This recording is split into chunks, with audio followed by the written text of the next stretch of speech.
Syna i Ducha Svätého. Amen. Požehnaný nedeľný deň všetkým vám, milé sestry, milí bratia. Srdečne vás vítam na dnešných službách Božích. Dnešná nedeľa je, máte ktorá? Štvrtá. Matej nám zapáli štvrtú adventnú sviečku, aj k nám k nej niečo povie. Po týchto službách Božích bude prislúžená sviatosť Večere Pánovej. Tieto služby budú trošku také zvláštnejšie, pretože chceme sa venovať téme duchovnej piesni a tichej noci.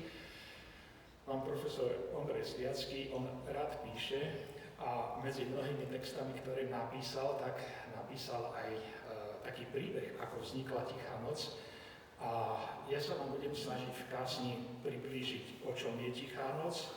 A on nám v tej rozprávke, ktorá bude dramatizovaná tu, podobne ako dramatizujeme Pašie, takže on nám vysvetlí, ako tá Tichá noc vznikla, aby sme, keď ju budeme počúvať a spievať počas Vianoc, aby sme z toho mali väčšie požehnanie a užitok. Dnešné služby Božie potom začneme adventným predspevom. Môžete si sadnúť a ja odovzdávam slovo Matejovi.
Dnes zapalujeme štvrtú adventnú sviecu, ktorej názvom je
rozsúdajte nebesá zhora.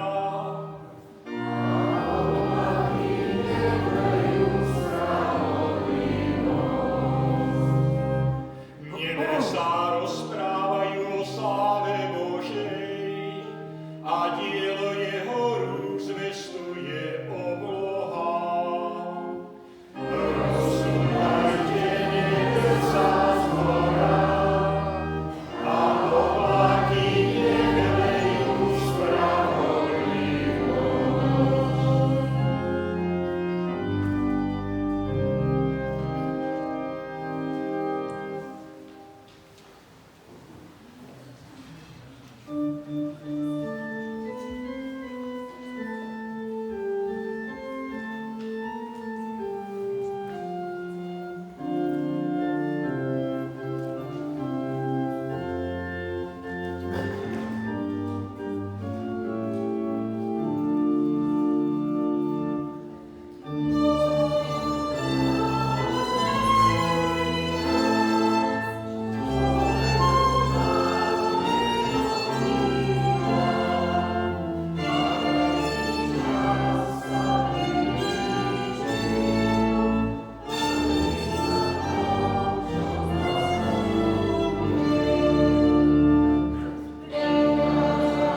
požehnaného na veky vekov.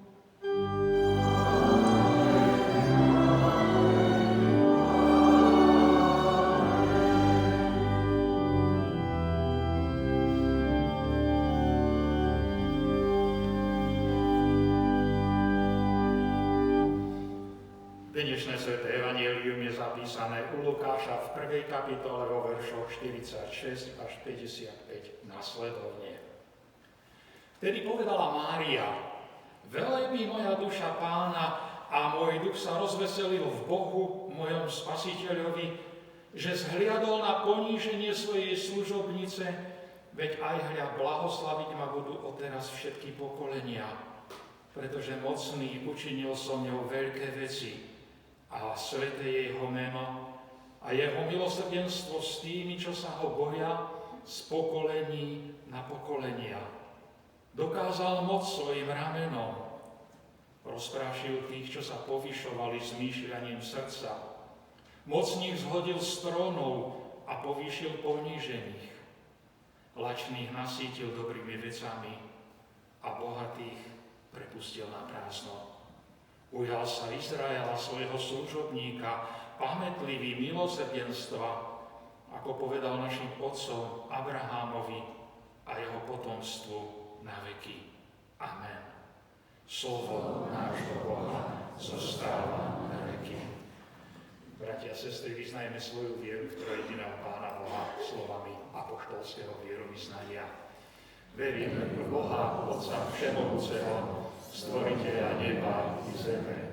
Verím v Ježiša Krista, Syna jeho jediného, Pána nášho, ktorý sa počal z Ducha Svätého, narodil sa z Márie Panny, trpel pod Ponským Pilátom, ukrižovaný umrel a pochovaný bol. Zostúpil do pekiel, tretí deň vstal z mŕtvych, vstúpil na nebesá, sedí na pravici Boha Otca Všemohúceho, odtiaľ príde súdiť živých i mŕtvych. Verím v Ducha Svätého, Svätú Cirkev všeobecnú, spoločenstvo svätých, hriechov odpustenie, tela z mŕtvych vzkriesenie a život večný. Amen.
Milosť vám a pokoj od Boha nášho Otca a od Pána Ježiša Krista.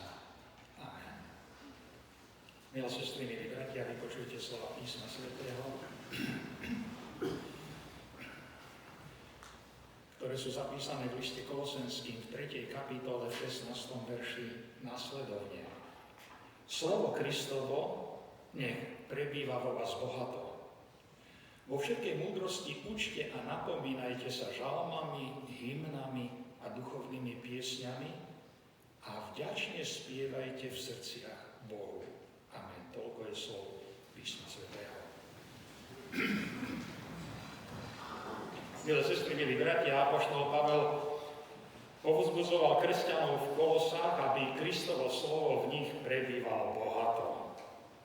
Nie len trochu, ale bohato. A ja som si to tak predstavoval, a chcem vás pozvať do tejto predstavy, aj vás. Predstavujme si, že náš život je taký veľký pohár a to slovo Kristovo je v tom pohári. Ani nie na dne, ani nie do poli, lebo niekto by si myslel, že no do poli to už stačí. Ale Pavel hovorí, že ten pohár by mal byť tak naplnený až po samotný okraj, aby z neho pretekalo, ako hovorí žalmista, môj pohár preteká. A jeden zo zdrojov, z ktorého môžeme získať duchovné bohatstvo, sú duchovné piesne. Duchovné piesne neoddeliteľne patria k duchovnému životu.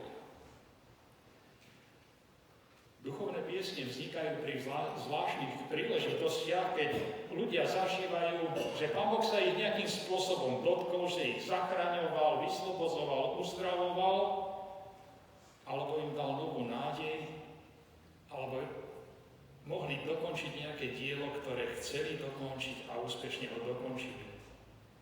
A Duchom Božím inšpirovaní ľudia skladali piesne na Božiu slávu. Spievali starí Izraelci, spievala novozmluvná cirkev a spievame aj my dnes. Chcem sa vás spýtať, viete si predstaviť služby Božie bez spevu? Čo by vám chýbalo? Chýbalo by niečo, asi nie? Ja si myslím, že keby sme prestali spievať, veľmi by nás to duchovne ochudobnilo. Lebo naša duša je ako harfa, ktorá má veľa strún. Slova dokážu rozozvučať iba niektoré struny našej duše. Ale keď sa slova spoja s peknou hudbou a vznikne pieseň, tá pieseň dokáže rozozvučať struny našej duše od tých najjemnejších aj až po tie najsilnejšie. A pieseň osloví nielen našu hlavu, ale predovšetkým naše srdce. Možno, že aj vy ste si pospevovali už pieseň, ktorú ste počuli, alebo melódiu, a tá melódia, aj pieseň sa vás držala ešte po dlhý čas a možno aj niekoľko dní po tom, čo ste ju vypočuli. A vy ste sa znovu a znovu k nej vracali. A ja sa dnes chcem spolu s vami zamyslieť nad piesňou, ktorú všetci dobre poznáme, radi ju spievame aj počúvame. A je to pieseň o tichej a svätej noci a v nej sa spieva o narodení Spasiteľa. V dieťatku Ježišovi Boh prichádza do nášho sveta a prináša nám pokoj. A ja z tejto piesne chcem reflektovať také 3 črty, ktoré sa mi vidia podstatné a nosné. A to je ticho, to je Božia usmievavá tvár a to je pokoj. Tak to prvé ticho. Noc, v ktorej Boh prichádza medzi nás, je tichá. Ticho v duchovnom živote má dôležité miesto. Keď sa človek utíši, keď zmolkne, môže počuť nielen svoj dých, ale vnímať aj rytmus svojho srdca. A môže počuť aj Boží hlas, v ktorom sa mu Boh prihovára. Veľké veci majú svoj počiatok v tichu. Boh rád vstupuje do ticha lebo v hluku človek ľahko prepočuje jeho hlas. Prorok Eliáš bol človek, ktorý veľmi horlil pre Hospodina. A v tej svojej horlivosti urobil všelijaké činy, lebo si predstavoval Hospodina ako toho, ktorý svojou silou zničí všetkých, ktorí sa mu postavia do cesty a na odpor. Ale aby ho Hospodin vyviedol z tejto jeho pomýlenej predstavy o ňom, tak sa Eliášovi prihovoril vo videní. A to je to známe videnie, ktoré má Eliáš, že vidí, ako sa strhol mocný a silný výchor, takže rozrážal vrchy a drvil bravá, ale Hospodin nebol v tom výchre. A po výchre nasledovalo zemetrasenie, ale ani v zemetrasení nebol Hospodin. A po zemetrasení prišiel oheň, ale ani v ohni nebol Hospodin. A potom zašumel tichý vánok a vtedy Eliáš spoznal, že Hospodin k nemu prichádza v tichu. Prorok Izaiáš potom neskôr pripomínal Izraelcom, že v obrátení a upokojení bude vaša záchrana, v utíšení a dôvere bude vaša sila. A Jakub v prvej cirkvi píše: s tichosťou prijímajte zvestované slovo, ktoré má moc vás zachrániť. Ticho je pre náš duchovný život veľmi dôležité, lebo v tichu sa Boh prihovára našej duši, nášmu svedomiu. A v jednej takej tichej noci Boh prišiel medzi nás ako malé dieťa. Som presvedčený o tom, že veľa kresťanov by si prijalo, aby Boh prišiel ako dobyvateľ a svojou mocou si všetkých nás podriadil a tí, ktorí by sa spierali, tak by ich prinútil kapitulovať. Ale Boh si vybral inú cestu. Prichádza k nám ako bezbranné dieťa a nás si chce získať svojou láskou. Boh chce našu lásku, naše srdce. Pán Boh nás stvoril tak, že milovať môžeme niekoho len vtedy, keď sa sami rozhodneme. Nedá sa prikázať milovať druhým. Ani farár nemôže prikázať ľuďom, budete milovať Boha. Ani biskupy nemôžu dať taký príkaz. Milovať sa dá iba z vlastného dobrovoľného rozhodnutia. A preto prichádza k nám Boh ako zraniteľný, nechránený, túžiaci po láske a po prijatí. A to druhé, ktoré chcem spomenúť z piesne Tichá noc, je Boží obraz. Aký je to Boh, ktorý prichádza k nám? Myslím si, že každý z nás máme svoju predstavu o Bohu. Aký obraz sme si vytvorili o ňom. V priebehu dejín sa obraz Boha, aký si o ňom vytvárali ľudia, menil. Stačí, keď otvoríme Bibliu na prvej stránke a listujeme. Keď Izraelci bojovali proti nepriateľom, tak Hospodin bol ten, ktorý je bojovník a s obrovským nebeským vojskom a pomenovali ho Hospodin zástupov, lebo zástup za ním ide a on bude bojovať za nich. A potom Ozeáš ho prirovnáva k manželovi. Keď Izrael zase uteká pohanským bohom a je Bohu neverný a sťažuje si, že odbieha od neho ako neverná žena. Boh ako milujúci manžel, ako matka. A v podobenstvách Pán Ježiš ho vykresluje ako milujúceho otca. V priebehu dejín sa obraz Boha menil tak, ako si ľudia o ňom vytvárali predstavu a situáciu, v akej žili. Videli sme to o Eliášovi. Eliáš, ktorý nechal povraždiť 3000 pohanských kňazov, aby očistil zem od pohanstva pre Hospodina, ale to nebola Božia cesta. Aké obrazy si dnes ľudia vytvárajú o Bohu?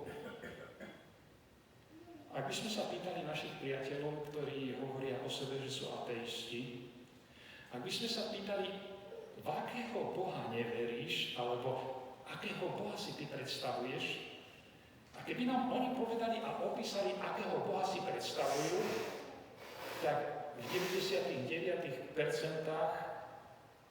prípadov by sme mohli povedať, ani ja v takého Boha neverím, v akého neveríš ty.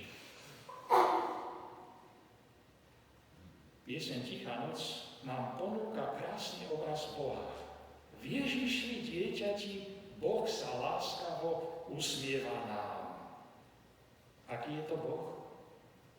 Boh, ktorý prichádza s láskavým úsmevom, prináša lásku a pokoj. Sme otvorení voči tejto Božej láske, lebo Boh chce s láskou vstúpiť do života každého človeka.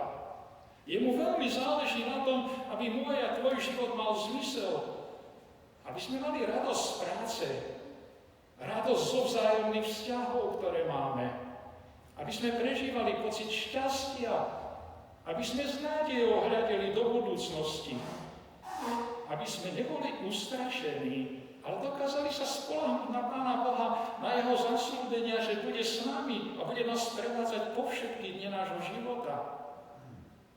A keď prídu problémy, tak nám dá silu, aby sme ich dokázali uniesť a nezúfali si.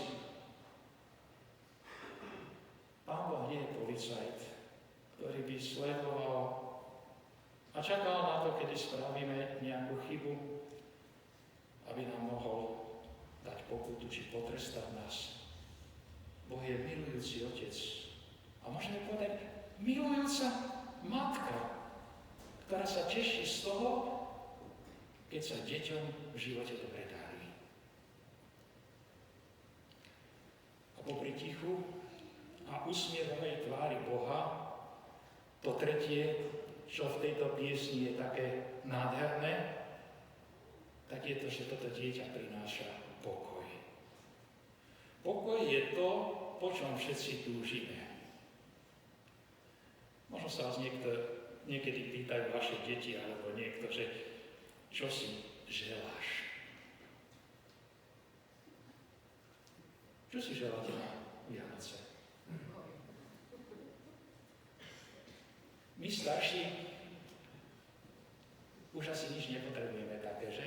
Čo vám chýba doma? Čo vám chýba doma na 60+? Chýbajú vám ponožky? Čokoláda? Pokoj. Aj tak si niekedy poviem, už mi chýbalo, keby som mal len pokoj svätý. A o to práve ide. Pokoj duše. A pokoj prežívame vtedy, keď máme dobré vzťahy medzi sebou a s Bohom. Ale aj k sebe. Človek musí seba vedieť prijať. Taký, aký je. Áno, som taký, lebo Pán Boh ma takého chce mať. A ak príjmeme toto dieťa ako svojho spasiteľa, tak ten pokoj vstúpi do nášho srdca a zvnútra nás premieňa. Mnoho ľudí si povie, no ja za to nemôžem, toto boli také okolnosti, taká doba bola. Hej? A na vine sú tí a tí a tí. Nie. Človek sa mení nie okolnostiami, ale pravá zmena ide zo srdca, znútra von. Keď tento pokoj vstúpi do nás, tak naše ego sa umenšuje a Kristova láska v nás rastie. A my sa stávame tvorcami pokoja tam, kde žijeme. Vytvárame okolo seba také ostrovčeky pokoja.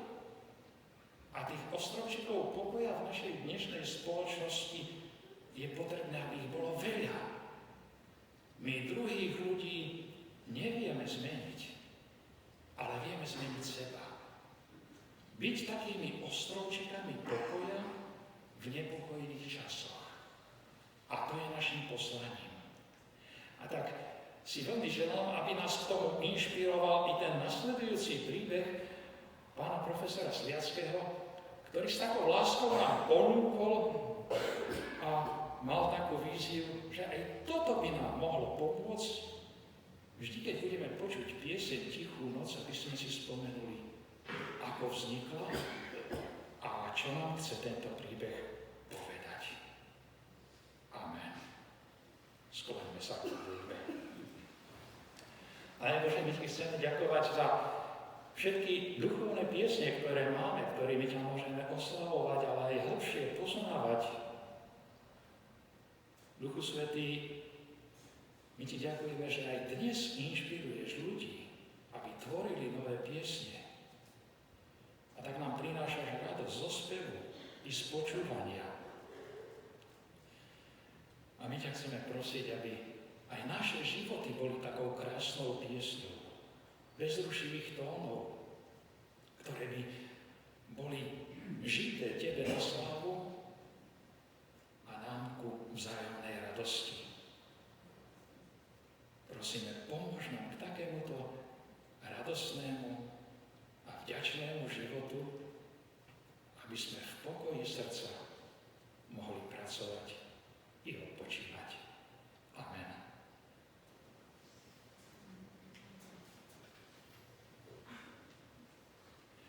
Mám pre vás 3 oznámy.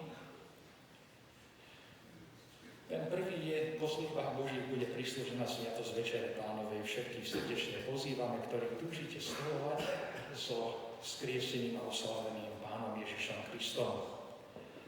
Tá druhá je, sú tam nejaké duchovné knihy kresťanské vyložené. Kniha je veľmi dobrý darček. Myslím si, že každý z vás si zaslúži, aby bol obdarovaný.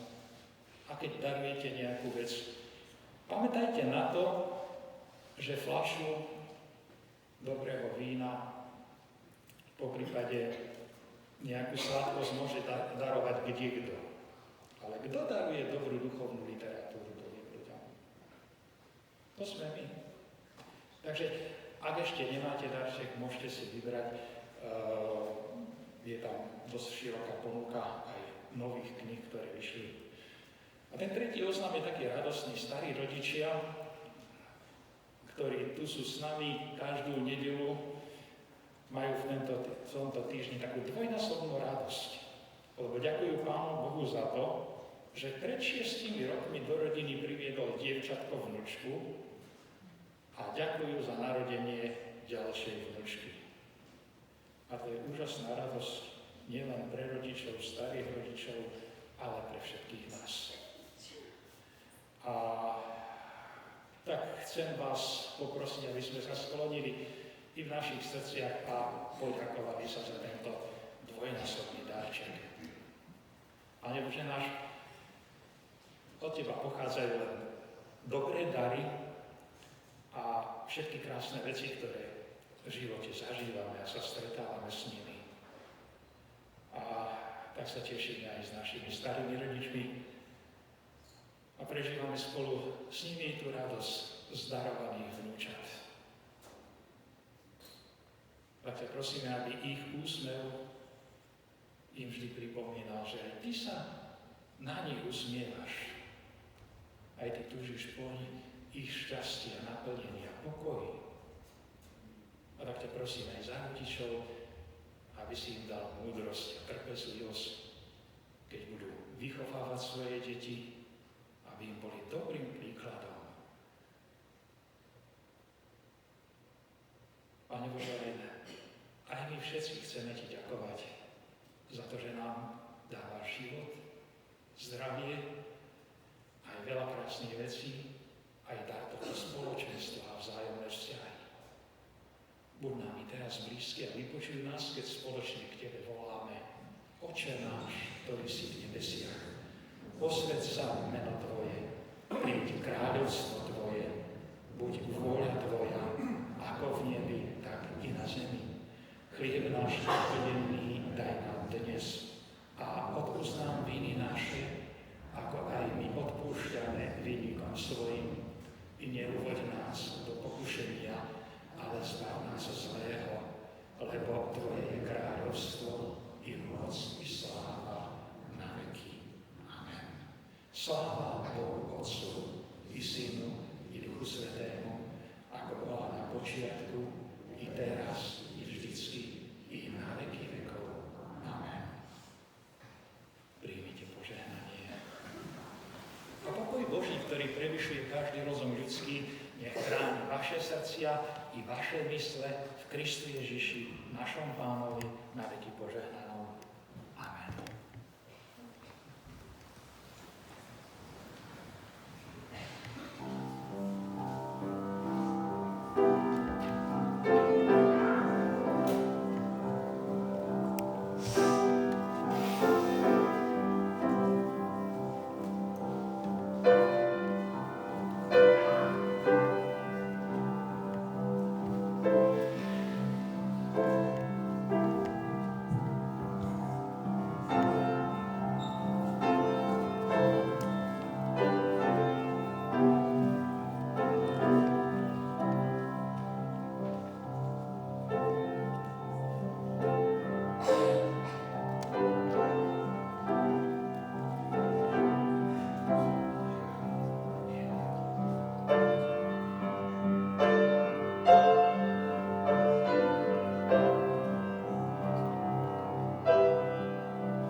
Stalo sa to roku 1818 v rakúskom mestečku Oberndorf. Pár dní pred štedrým večerom zavolali z nedalekej dedinky kaplána Jozefa Móra, aby prišiel pokrstiť novorodeniatko. Celý deň snežilo, fúkal studený vietor. Mór však vedel, čo je jeho povinnosť. Obliekol si starý súkený kabát, vzal lampáš, ktorým si mal svietiť na cestu domov a pobral sa k narodenému dieťatku. Oj, či to bola za cesta. Fúkalo, dúlo, sneh šľahal, ako by sa všetci čerti ženili. Kaplán sotva našiel chalúbku zaliatú v snehu. Keď pokrstil novorodenca, chystal sa na spiatočnú cestu. Dôstojný pán, v takomto nečase by ste nemali ísť, nevidieť na krok. Čo keď zabúdite, kto vám pomôže? Múdrejšie bude, keď prespíte u nás, na peci je miesta dosť. Nie, šiel som už aj v horšom nečase. S Pánom Bohom. Keď kaplán Mór otvoril dvere, výchor sa doňho oprel, div, že ho nezrazil z nôh. No, kaplán si vyhrnul kolier kabáta, zatiahol si do čela klobúk a začal sa predierať fujavicou. Bol už von z dediny, keď odrazu sa na tmavej oblohe rozžiarilo tisíce hviezd. Prekvapený Mór hľadel na oblohu a v tej chvíli sa mu v hlave začali rojiť slová o tichej, svätej noci. Stille Nacht, Heilige Nacht. Kaplán Jozef Mór nebol básnik. V seminári ešte ako klerik síce niekoľko básničiek napísal, no len tak, pre vlastnú potichu. A ani sa pritom nemusel trápiť. Verše mu prichádzali na sami. Tak ako teraz, keď kráčal nočnou krajinou. Alles schläft. Einsam wacht nur das traute heiliger Paar. Mor ani nevedel, ako sa ocitol doma. Keď si unavený líhal do postele, ako by kameň hodil do vody. Ráno si však na verše spomenul a šiel s nimi za kantorom Francom Gruberom, ktorý bol aj organistom v Oberndorfskom kostolíku svätého Mikuláša. Na druhý deň mu priateľ vraví: Sú to pekné verše, Jozef. Hneď som na ne zložil aj nápev. Len, ako by som ti povedal, nemôžem ti ho prehrať. Prečo by si nemohol? Nefunguje orgán. Ako nefunguje? Včera si predsa na ňom hral. Včera hej, ale dnes pozri sa. A to je čo? Organové mechy. Táto hrba dotrhanej kože? Hroza, ten, čo to urobil, nebol ani človek. Veď ani nebol. A kto teda? Myši. Dokonca naše kamaráty. Kostolné. O Bože, a zajtra je štedrý večer, to budeme bez orgánu, bez hudby. Jedna možnosť by tu bola. Aká možnosť? Gruber kývol hlavou do rohu chóru, kde mal opretú starú, otlčenú gitaru. Bol to jeho obľúbený hudobný nástroj. Ešte ako chlapec hrával na ňom často a rád. A nie nábožné piesne. Tie hrával na orgáne v kostole. Na gitare hral a vyspevoval obyčajné, svetské, neraz aj rozkopašné pesničky v Oberndorfskom hostinci. Franc, ty si sa zbláznil hrať na gitare v kostole? No a čo? Varí je to hriech? Nie. Dobre vieš, čo sa deje s dievkami na tancovačkách. Stačí, aby si zabrkal na gitare a oči im zažiaria, lice červenejú a sukne spustíš nejakú veselú, až sa im krútia nad kolenami. Nie, priateľu, keby som bol salzburským biskupom, hrať na gitare by som okamžite zakázal. Tebe aj ostatným. Aj Dávidovi? Akému Dávidovi? No tomu, čo vyhrával kráľovi Saulovi. Jeho lutna bola ako naša gitara, alebo nie? Pre mňa, za mňa, no keď nás ľudia vykrstia, že sme si kostol zmýlili s krčmou, tak si ma neželaj. A naozaj, keď sa po štedrovečernej svätej omši Franz Gruber s gitarou na krku a s kaplánom Jozefom Morom po boku postavil pred oltár, zašumelo to v kostole, ako by v ňom bolo hniezdo rozdráždených sršňov.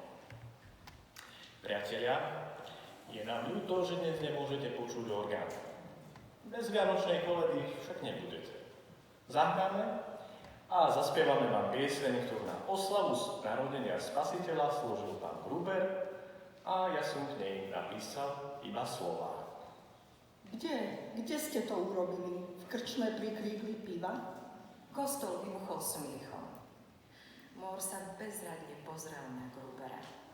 Ten, ako by nič nevidel, nič nepočul.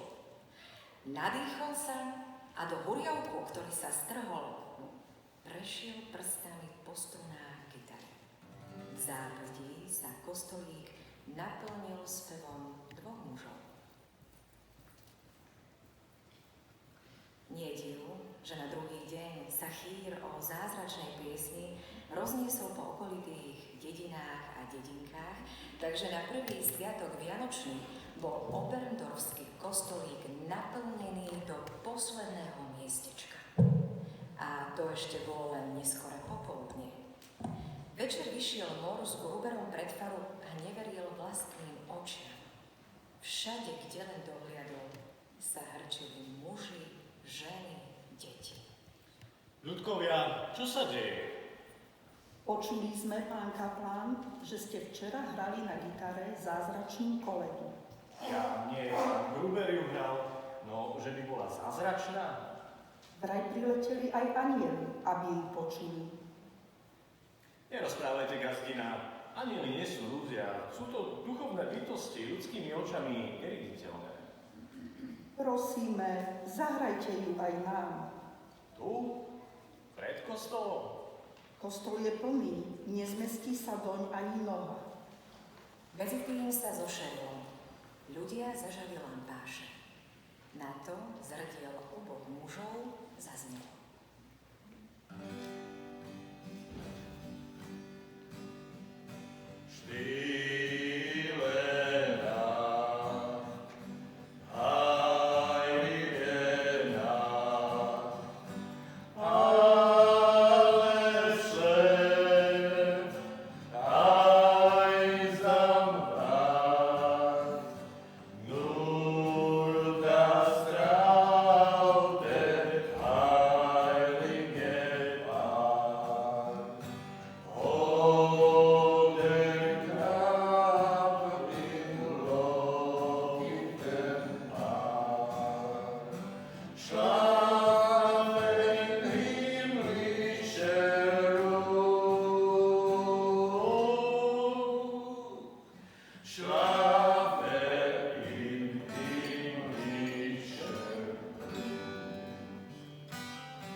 Obloha sa rozžiarila a nad Oberndorf sa v tónoch prenádhernej piesne začali znášať anjeli.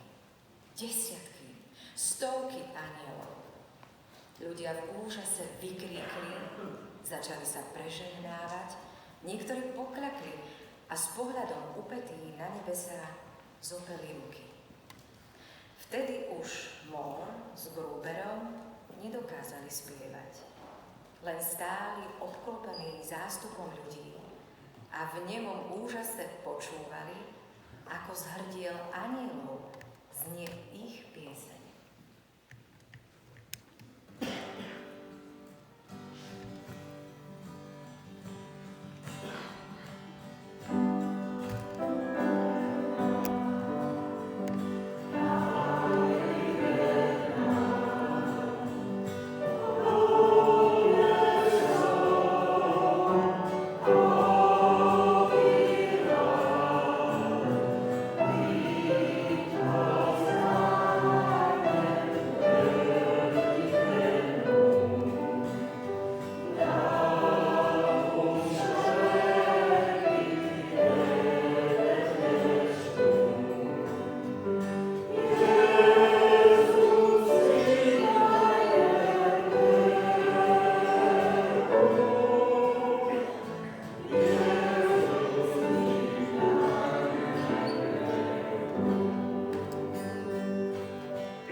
Keď chorál doznel, anjeli sa vzniesli nad mestečko, zamávali krídlami a ponad Dunaj zamierili nad cisársku Viedeň. Nádherný štedrovečerný obraz sa postupne rozplýval. Nebyť toho, že v diaľave doznievala Mohrova a Gruberova koleda, mnohí by po celý život tvrdili, že to, čo v Oberndorfskom kostolíku na štedrý večer a prvý sviatok vianočný zažili, bolo len Márivo, Fata Morgana.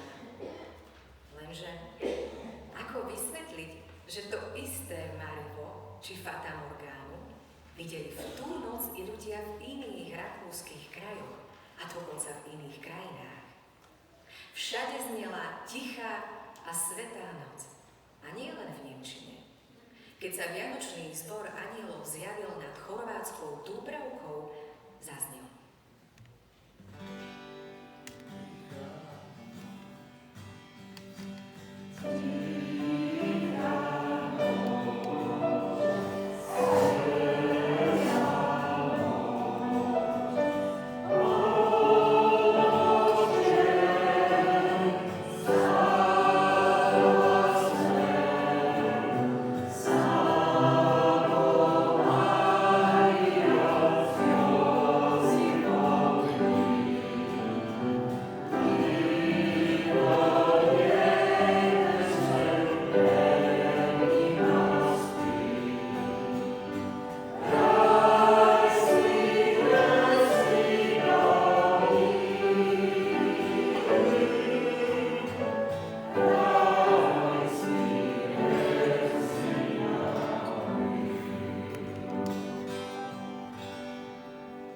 Len čo anjeli požehnali dúbravským Chorvátom, zniesli sa ponad Kobylu k staroslovenskému Devínu. A tam, kde kde sa rieka Morava vlieva do Dunaja, z oblohy zaznelo.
Posvetný chorál spievali vo viac ako 300 jazykoch sveta.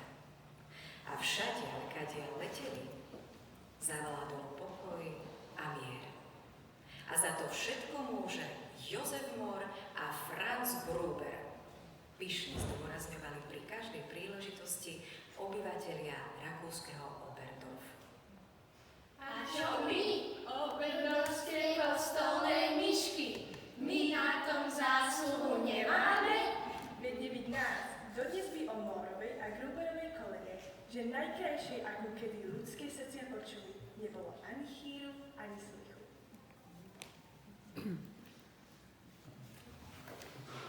To je svätá pravda, skromne dodávam ja, autor tejto vianočnej rozprávky. Ale akože môže byť v rozprávke pravda? Rozprávka je predsa výmysel. Síce krásny, ale predsa len výmysel. Predovšetkým však rozprávka je materskou školou ľudskosti.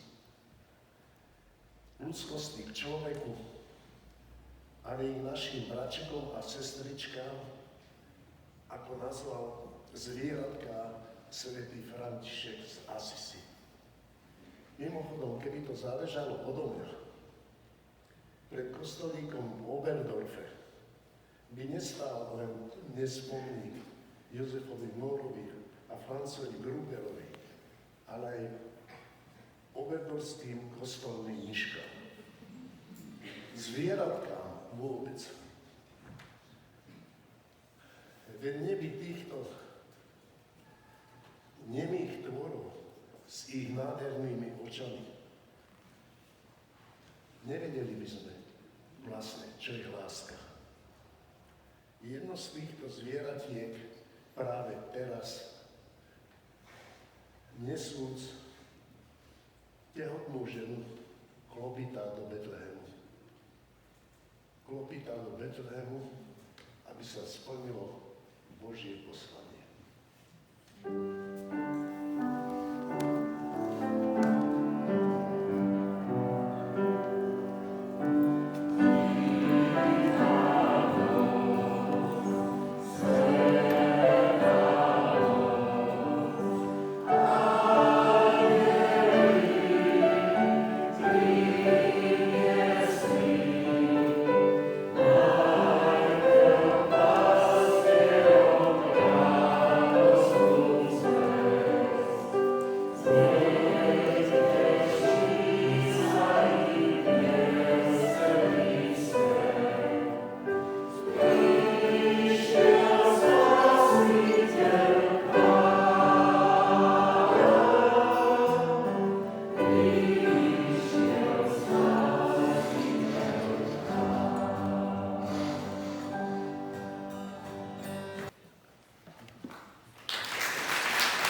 rozjasní svoju tvár nad vami a buď vám milostivý.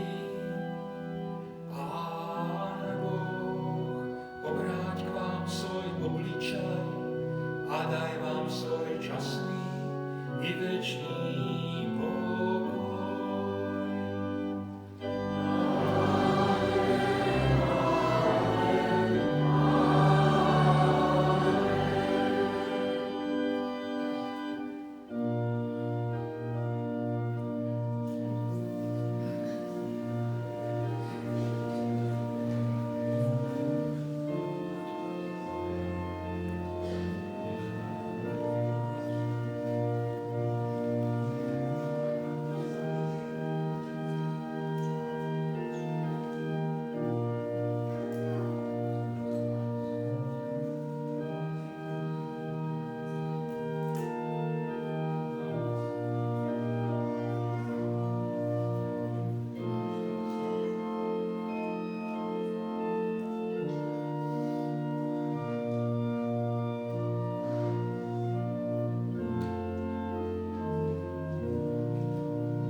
Ďakujem Evičke, Peťovi, Branovi, Olinke, Lucii, Matejovi, dvom Mišinovým, spevokolu a pánu profesorovi Sviackému za túto krásnu rozprávku, ktorá zaznela na týchto službách Božích. Keď si otvoríme Bibliu, máme tam bajky, príslovia, porekadlá, povesti, aj rozprávky. A toto je tiež taká jedna z nich. Ľudne by mohla byť, keby sa dnes písala Biblia. Myslím si, že taký Lukáš, ktorý zbieral materiál kade-tade a potom triedil, tak by ju určite zaradil do Evanjelia, tam našiel jej miesto. Takže tešíme sa veľmi pekne, ďakujem. Keď budete počuť tichú noc, spomente si na túto chvíľu. Spomente si, že Boh sa láskavo usmieva na nás. A to by v nás malo vyvolať lásku a obetovanú lásku, vďačnosť a radosť zo života na Božiu slávu. Dnešné služby Božie sa skončili. Po službách Božích bude prislúžená sviatosť Večere Pánovej. My sme prijímali Krista v zvestovanom slove aj v pri scénke a budeme ho prijímať pod spôsobom posveteného chleba, posveteného vína. Všetci, ktorí túžite prijímať a stolovať s Kristom, ste srdečne pozvaní.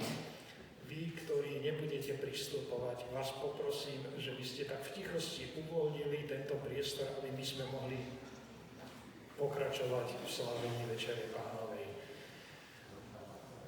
Do skorého videnia, tešíme sa na vás.